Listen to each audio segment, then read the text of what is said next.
Hello there. Welcome to lecture 8 of the day trading model. This lecture is about D ranges. Before we begin with today's lecture, I must first give you a risk disclaimer.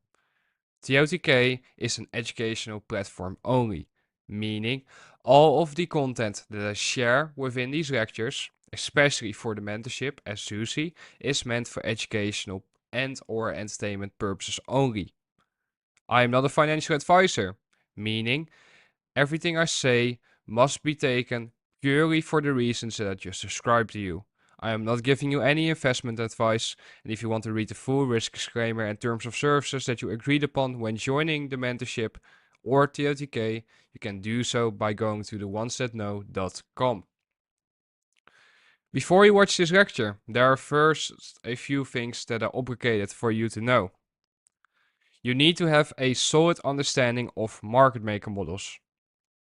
Secondly, you need to understand the concept of external range liquidity to internal range liquidity and internal range liquidity towards external range liquidity.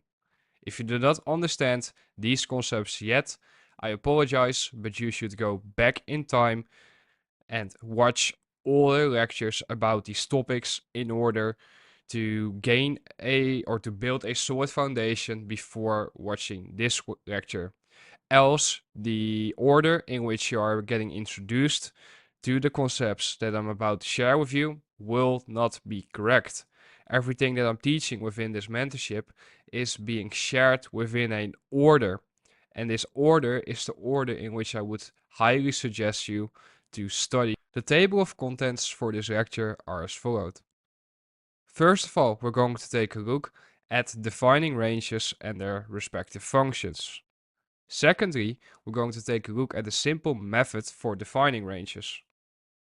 Thirdly, we're going to take a look at an intermediate method for defining ranges. And finally, we're going to take a look at advanced methods for defining ranges. During this lecture, the whole goal is to basically give you an understanding of all of the different ways and methods that you can define a dealing range. This does not mean that I will give you these dealing ranges on a silver platter. This does not mean that I will spoon feed you. It just means that I will introduce you to certain theory and I will explain to you how you can investigate the different theories that I'm about to share with you. Because once you understand that there is not just one dealing range, but that there are multiple methods of defining a dealing range, you will understand why, for example, price does not retrace into a discount when bullish of your dealing range and it still expands. Shouldn't price retrace into a discount before it is allowed to expand? Yes, of course, that's our logic. However, it's because you did not utilize the proper dealing range within that scenario. So let us take a look at the first topic of today's lecture. First of all, we're going to take a look at defining ranges and their functions. During this lecture, I will be referring to this schematic many times. This does not mean that I will just utilize the same schematic all the time. It means that within that schematic, multiple things apply.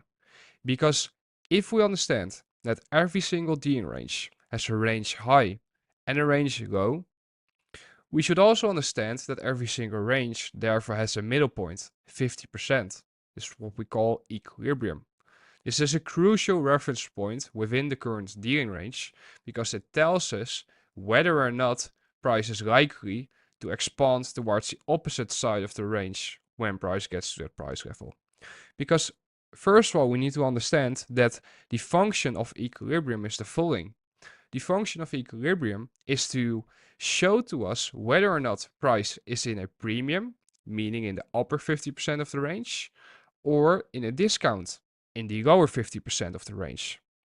Within the lower 50% of the range, we would look for longs, and within the higher 50% of the range, we will look for sells. Around 50% of that range, price will seek to consolidate. It will seek to distort time. It will seek to go sideways. Why does that occur? It traps people into believing that the market is stuck, that it's not gonna move, that it's not gonna do anything. And what do we know? That always follows after consolidation, expansion. And therefore we often see around 50% of any dealing range time distortion take place, consolidation. When we understand that within a discount of that current range, we look for longs, and within a premium of that current range, we look for shorts or sells, we can apply different methods for defining that range. And that's what I will teach you during this lecture.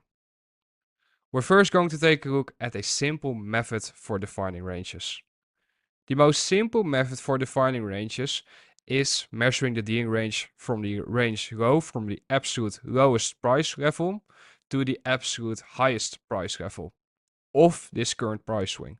Meaning that from this low right here, an expansion leg took place. Higher prices were delivered. Between this low and the ultimate high that forms here, we can measure premium to discount. We can measure the dealing range. Why? Because this was an impulse swing right here. This expansion occurred from this low, and this reversal or retracement that is originating from this price level right here is the range high. Meaning we're taking a look at the most explosive price legs, and the beginning of every single explosive price leg is our range low or high. However, within this overall range from low to high, there are multiple ranges that we can establish. Because within this expansion leg higher, within this movement higher, there are multiple retracements legs that takes place, followed by smaller expansions. Every single one of those legs where there's a retracement followed by an expansion followed by a retracement, we can apply premium to discount filters to those legs as well, because the theory of ranges is fractal, ranges forming one another. This is what we mean when we say that price is fractal. The reason why PD arrays form on every single time frame is not so much because of the fact that the algorithmic signature of a PD array forms on every single time frame, but it's more so because the ranges forming one another. Because the PD arrays show how price is referring to the current ranges. And that's the most important thing. If we take a look at the bearish example, we can see that price trades into a price level right here, and it then begins to turn around. It forms a swing high. This is our range high. The moment that price shows sign of forming a real low, meaning we begin to see signs of, for example, SMT, or for example, a key point of interest being reached, whatever. All of these signs that you could look for to confirm a potential fractal smart money reversal forming. Whenever you see that, you can draw your dealing range from the high that formed to the low that formed. Again, with emphasis on 50% of the dealing range, and you will see how price will look to react around that price level. Let us now take a look at an example. Here we can see that from this high right here, the market displaced lower. Why did it displace lower? Well, we took out significant buy side liquidity above this high. We failed to continue higher. So instead, the market began to roll over. What we can then do is that we can measure premium to discount of this displacement leg. Meaning we measure from the high to the low that formed during that displacement leg. Market retraces into a premium and it then distributes lower. Premium being above 50% of this dealing range. What we can see here is the opposite. We can see that a low forms right here after purging significant sell side liquidity. That is not showcased on this chart, but a low forms right here within a point of interest. The market expands higher. What we can now do is that we can measure from this low to high the dealing range market retraces into equilibrium, into a discount of the dealing range, into this BC, and it then begins to expand higher. Simple application of this way of measuring dealing ranges. However, sometimes price doesn't retrace into EQ of this range before expanding. Why does this occur? Why doesn't price retrace into a premium right here after we have seen displacement lower and then continues lower? Why does it just trade higher, trade into the CB, and then goes lower? You already heard me say there, it trades into this CB, but I'm not going to refer to that CB when explaining this, because I'm simply teaching you about ranges during this lecture. The intermediate method for defining ranges. This method is the following. This method is from the change in the state of delivery to the high or low that formed after the expansion leg. Meaning, the change in the state of delivery takes place if bullish the moment that price crosses this down close candle's high right here, which also seems to line up with a bullish breaker. However, that is not always the case. There will be a sequence of down close candles right here that trade into the price level where we are anticipating a smart money reversal to form. Our point of interest, so to say. The moment that price trades above this sequence of down close candles, a change in the state of delivery has occurred. And specifically, by the way, the open of the first down close candle.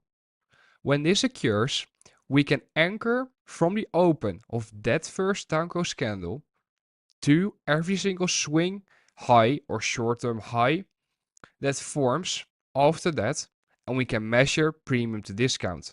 We can measure dealing ranges.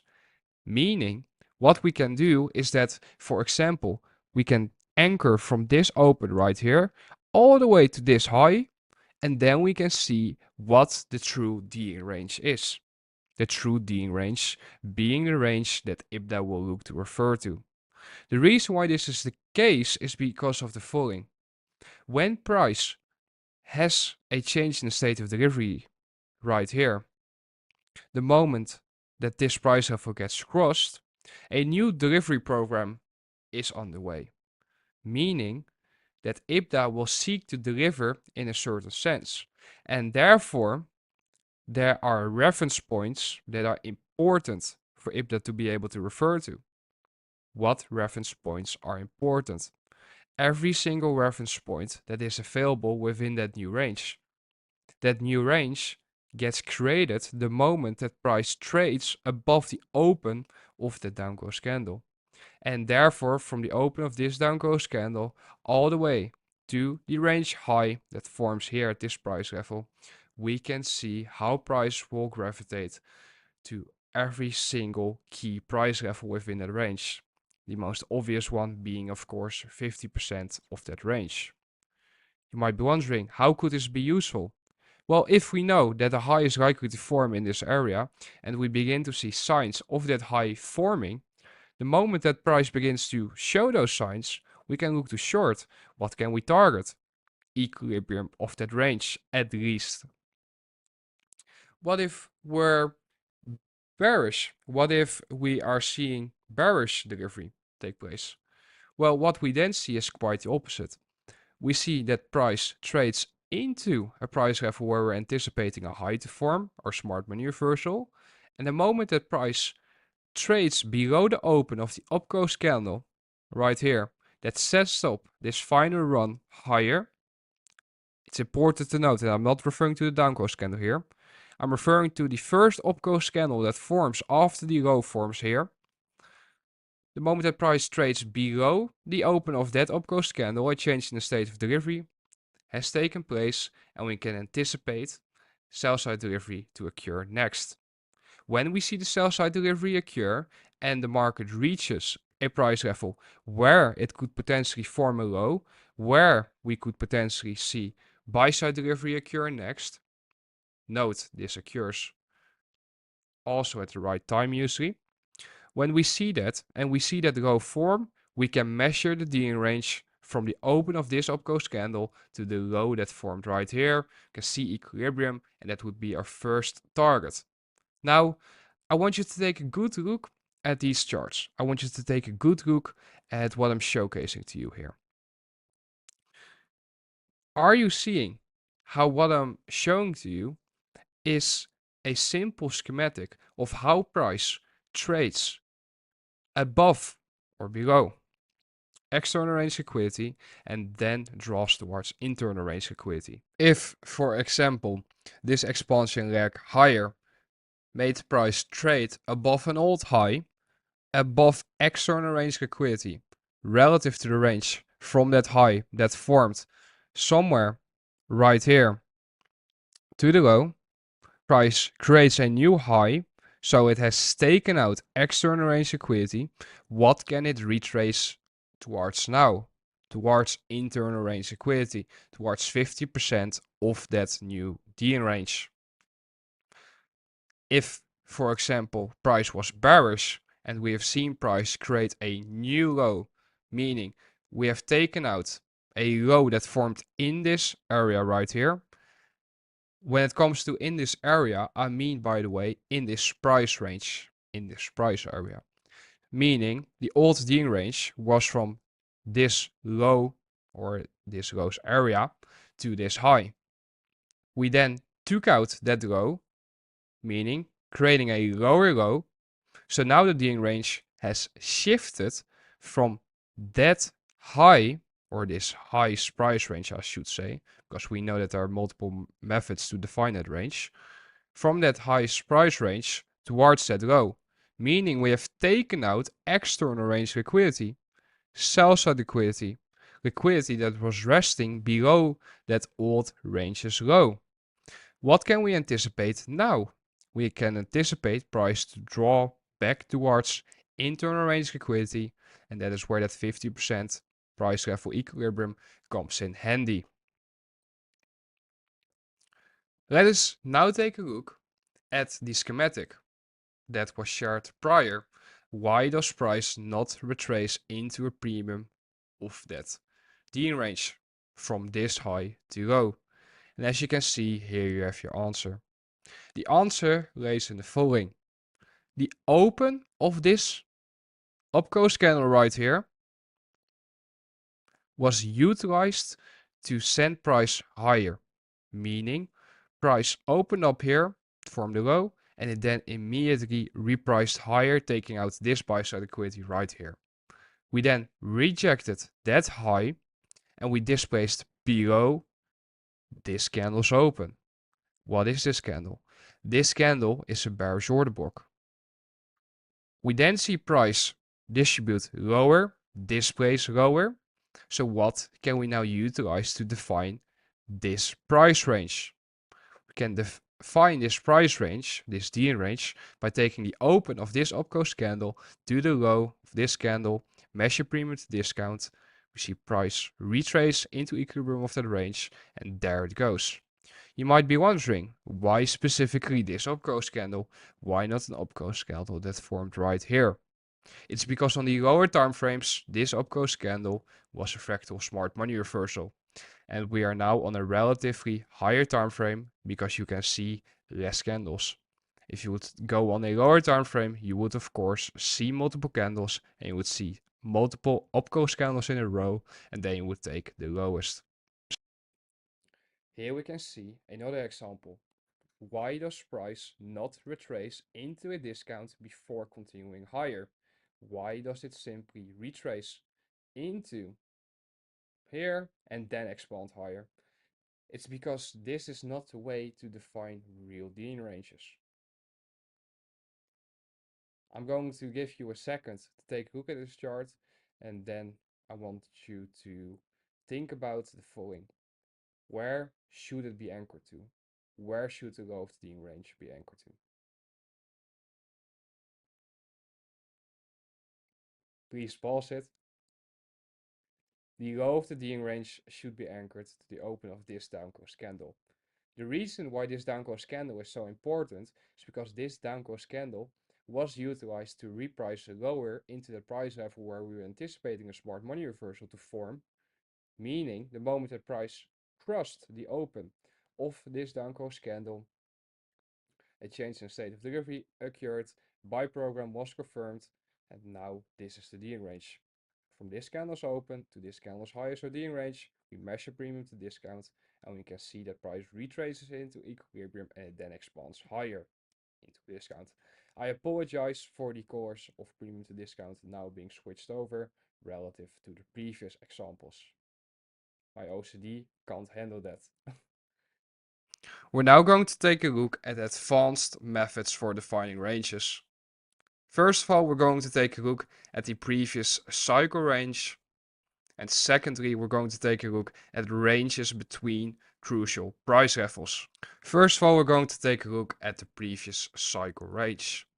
Note that I'm referring to the same schematic again, where there's a range low, where we have 100%, and a range high, where we have 0%. 50% of that range has been showcased again, because it's an important reference point. What we can see is that during the current time cycle, price trades below the previous cycle's low. The market doesn't find resistance there. Instead, it displaces above there. The previous cycle's low begins to act as support. This confirms a reversal being in.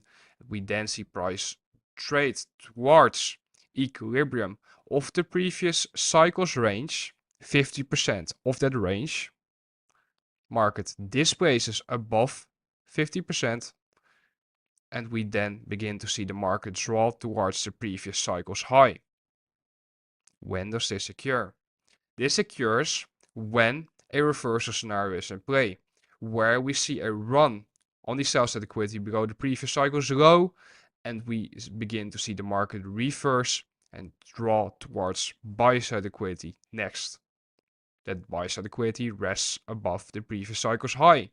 What is the important reference point that confirms to us that price is likely to draw towards the opposite side of the range?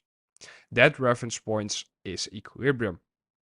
Remember, when price consolidates around equilibrium, but finally shows a willingness to displace through equilibrium, it's a confirmation to us that price is likely to draw towards the opposite side of the range now.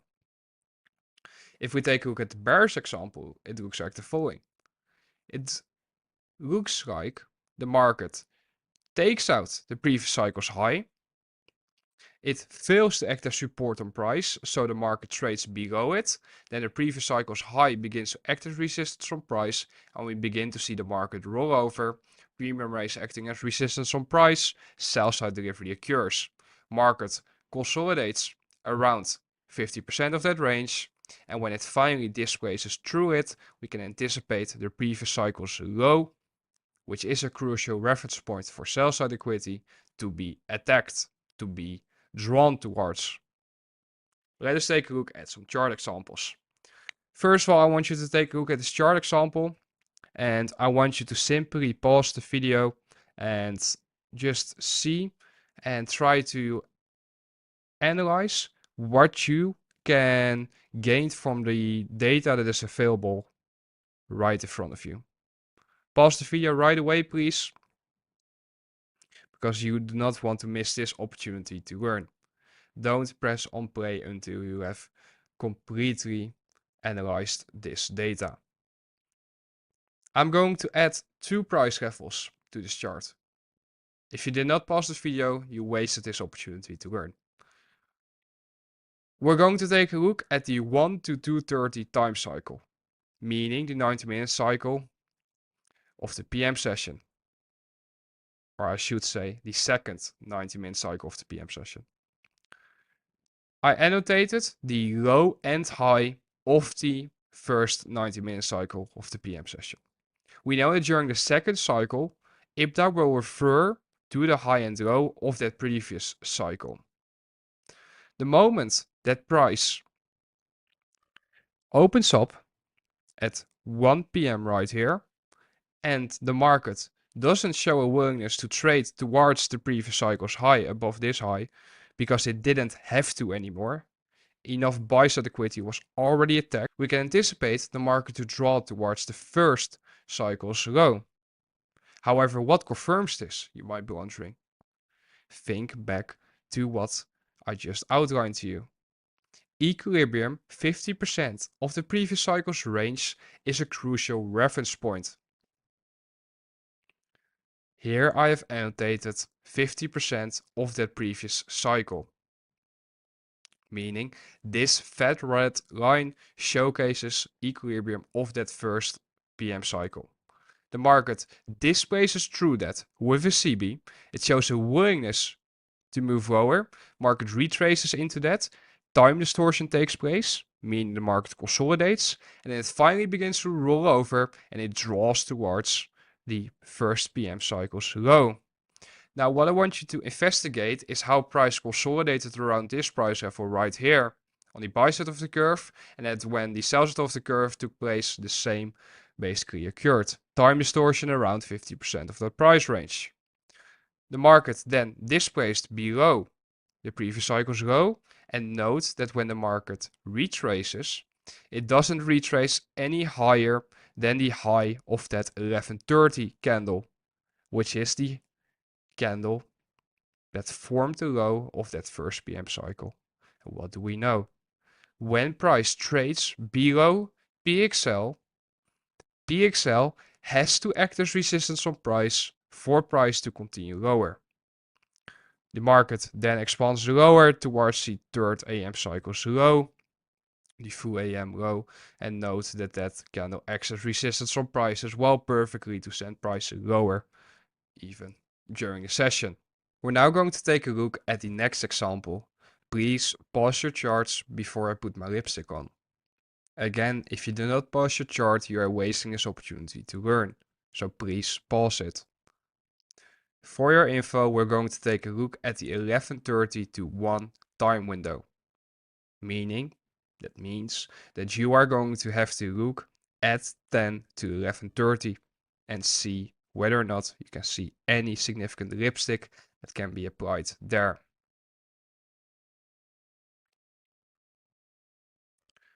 What I've done here is that I've annotated the low and high of the 10 to 11:30 time window. As you can see, the market did not take out the low of that cycle during the 11:30 to 1 window. Why not? Because it already took out enough sell side liquidity during the morning session. The market swept this low, and the reason why this low was being swept was because the market opened up at 10 a.m. lower, giving away the idea that it would then immediately fall over. What does everyone do? They try to chase it, they go short, market expands higher. What's the function of that expansion leg higher? The market traps people into believing that higher prices are next. Where do they place their stop loss? Below this low. So the market sweeps that low, and we then see that low immediately get rejected. That signals to us that that sweep was a purge. The market then gradually but slowly and surely begins to reverse and begins to expand higher very slowly. We see discount arrays get created and the market begins to find support in those discount arrays. If we now put on more lipstick, we can see the following. We can see that equilibrium of that range is now annotated. Equilibrium being 50% of that previous cycle's range. What we see is that price displaces through equilibrium of that range right here with a BC. Market distorts time and it then begins to expand higher again. Displacement leg with a new BC. Market retraces into equilibrium of the previous cycle's range, and it then has a beautiful buy program towards the previous cycle's high. Are you starting to see how equilibrium can be a very handy reference point when you're using time cycles? We're now going to take a look at the final way to measure dealing ranges. This way is by far the most advanced. It is by far the most difficult one to understand. However, I will try to simplify it for you. I will try to make it as easy as possible for you to understand. However, I must admit that everything that I will share during this part is limited. And the reason why it is limited is because I'm trying to protect myself and my loved ones. Because the consequences that could have if I would go out here and share what I really know, then I am probably going to be at risk and at danger. So I'm going to work between boundaries that I believe to exist. So it means I basically decide this is what I want to teach and this is what I'm going to keep for myself and for my future children. And I hope that you respect that. I have already given you plenty of hints within the mentorship within the past 3 months. So it shouldn't be hard for you to figure out what is really going on. However, when you do figure out what is going on, there's one thing you need to consider, and that's the following. When you see how price really moves and at what times it moves, and you get to understand that, you will feel very weird. Might actually probably feel scared. And the reason why you probably feel scared is because you will question whether or not what you know is something you should be allowed to know. Because the moment that a system that has been in play for centuries comes at risk, the system will try to do something and will try to eliminate the threat. And that's why you need to shut up with everything that you know. You just need to log in and just apply certain things. What repeats for you, make your money, get out. Simple as that. And this is not me basically saying, oh, look, I'm holding stuff back for you. Because, yeah, of course I am. There are certain things that I just won't discuss in this mentorship. And yeah, that's just something you got to deal with. The precision that the concepts that I did, however, already share with you is undeniable. It's very precise. And just know that there's always more to dig in, more to discover. And I've already warned you since the beginning of this mentorship that I would not spoon feed you. I would not be out here just putting a spoon in your mouth and saying, okay, look, this. No, I said I'm going to make this clear. I'm going to explain stuff very clear to you in an organized manner. However, that does not mean that I will just go out there and share everything with you like that. Because there will have to be work from your side in order to develop and learn. So, anyhow, sorry for the rant. I tried to make this model series as objective as possible, as objective as possible when it comes to the theory that I'm sharing with you. However, sometimes it is important to share some insights here and there, because else, what would be the fun in all of these lectures? You're probably already like, can he continue? Yes, I will continue. So, ranges between crucial price levels. For this example, I'm just going to utilize the most simple price levels, the most simple dealing range.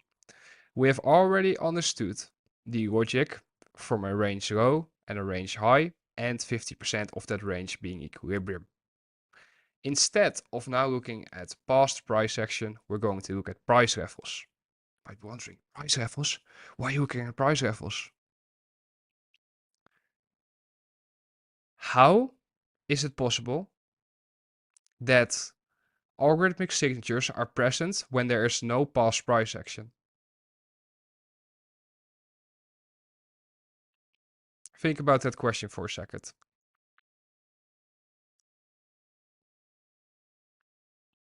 I'm going to leave it open for you to answer that question. If we take a look at the price levels, you can see that I've annotated a 0 and a 100. This is of course a very simplistic example. And we know that 50% is 50, of course. When we know that at a range low, we will look for a low to form, meaning we will look for a smart money reversal within a market maker buy model to form, we can look for signs to confirm that at the range low. What? What did you just say? I'm telling you, if some of you would go back to all of the lectures that have been shared so far, you would laugh your ass off, because every time that I speak about a point of interest, you hear me say specific price level. Yeah, I'm telling you, I don't even utilize higher time frame PD arrays. What?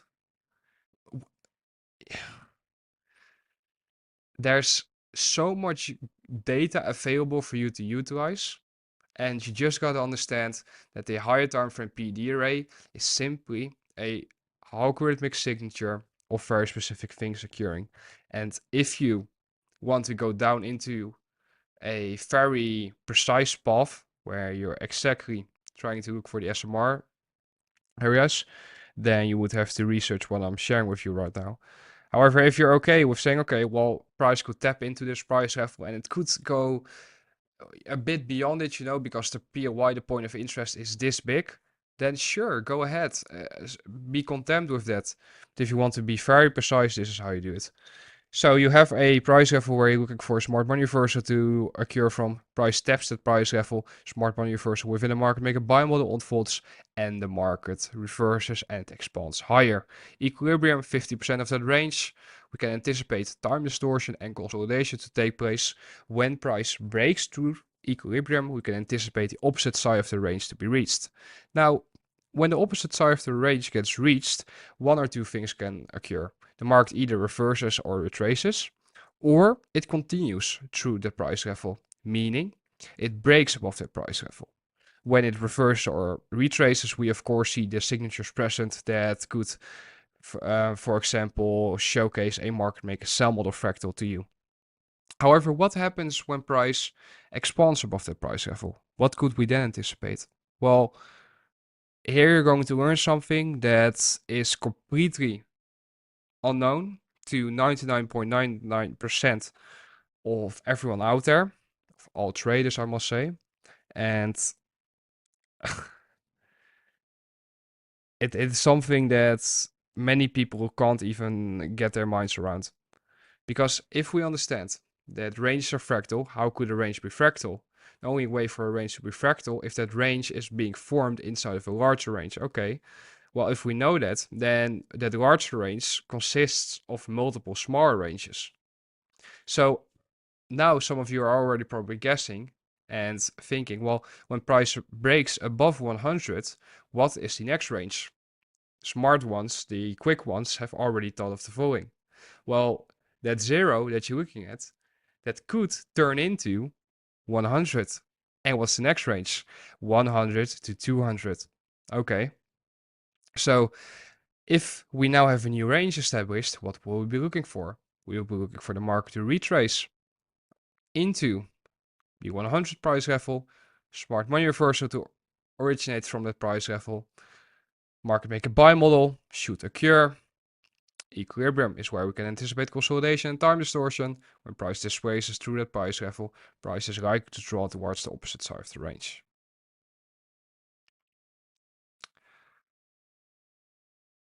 That right there is a gem.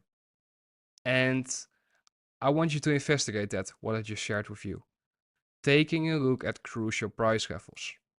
And the easiest ones are simply, for example, the green price levels that are 100, 200, 300, 400, 500, etc. 1000, 2000, 3000. Let's say 10,000, 20,000.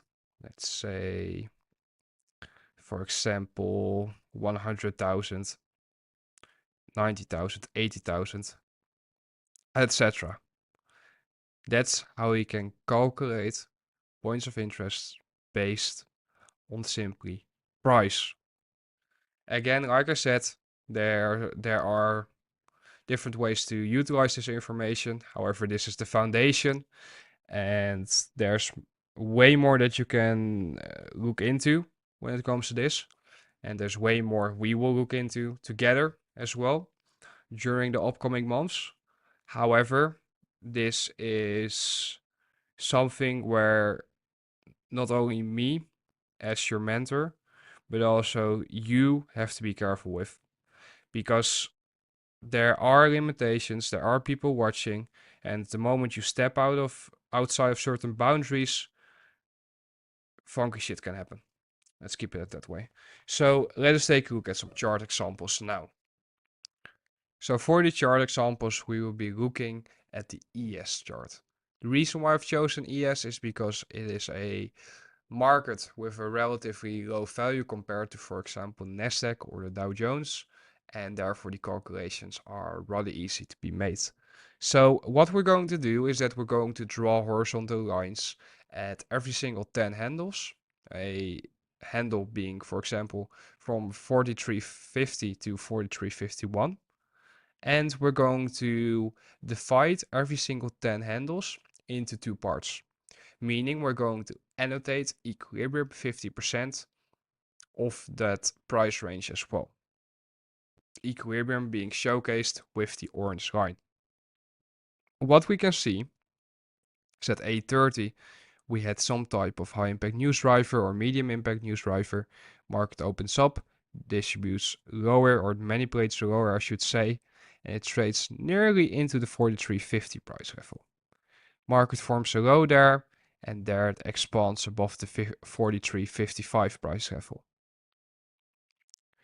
We then see the market continue to expand and it trades above the 43.60 price level. With what does it trade above that price level? With an imbalance.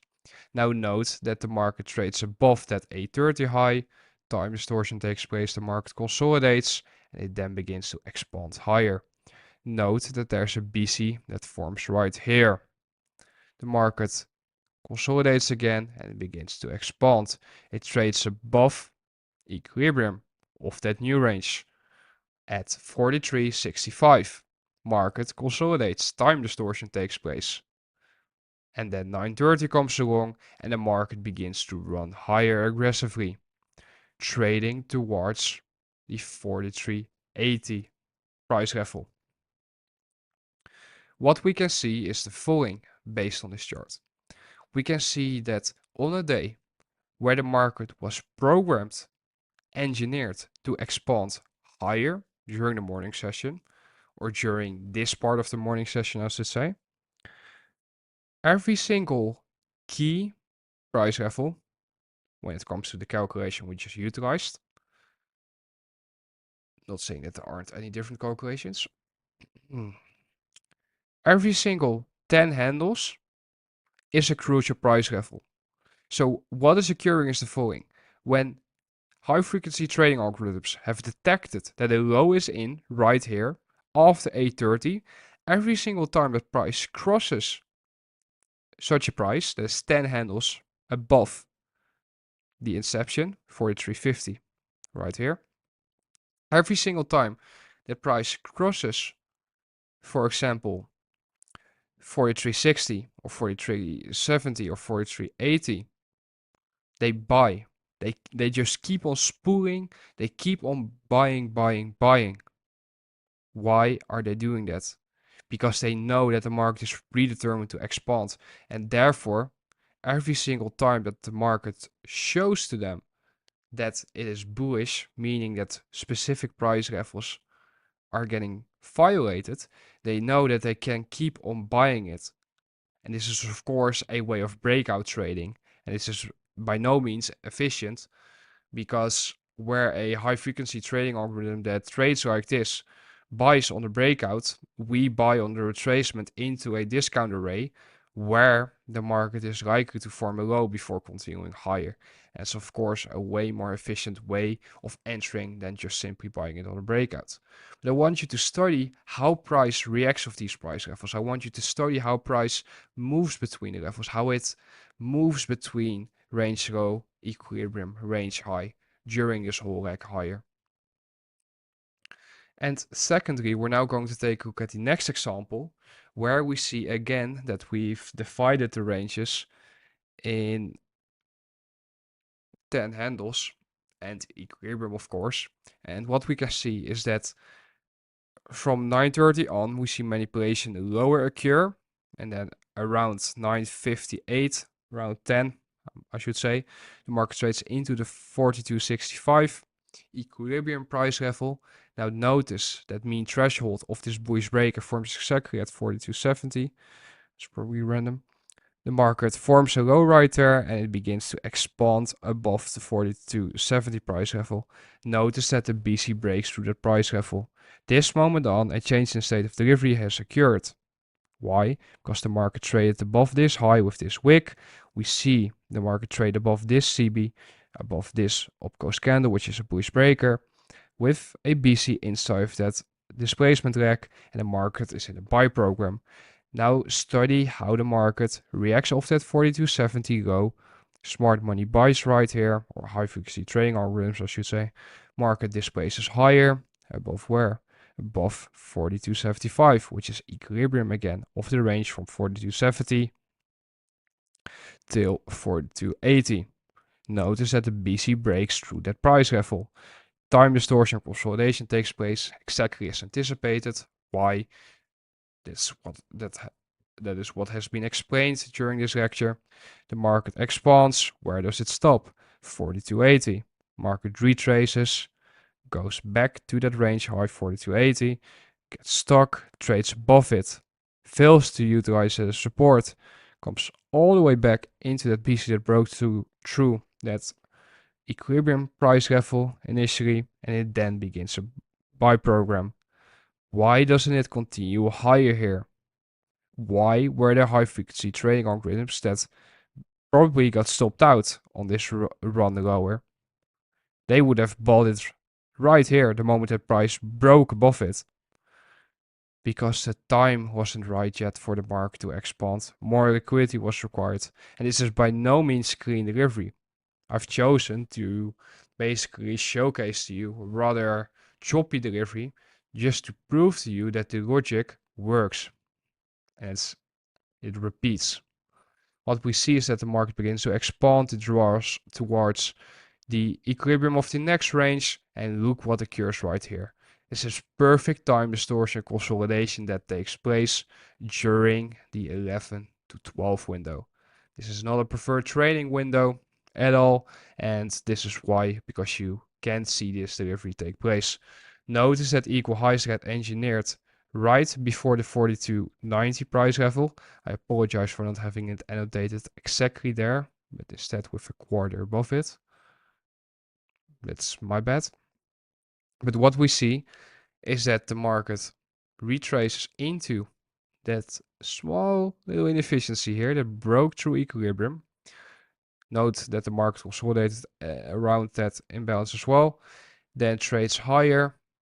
Look at this right here. Market goes above that price level and it begins to expand higher. Equilibrium of the next range is a crucial reference point. I could not have the whole delivery right here, what occurred here. So we just got to deal with this. We see that the market displaces below equilibrium of that next range with a CB. Market retraces into that CB and it begins to roll over and it draws back to discount levels, old ranges. By no means do I expect you to understand what I just showcased to you. By no means do I anticipate you to understand it right away, because this is a rather advanced way of looking at price, and this is something that not a lot of people utilize nor even know.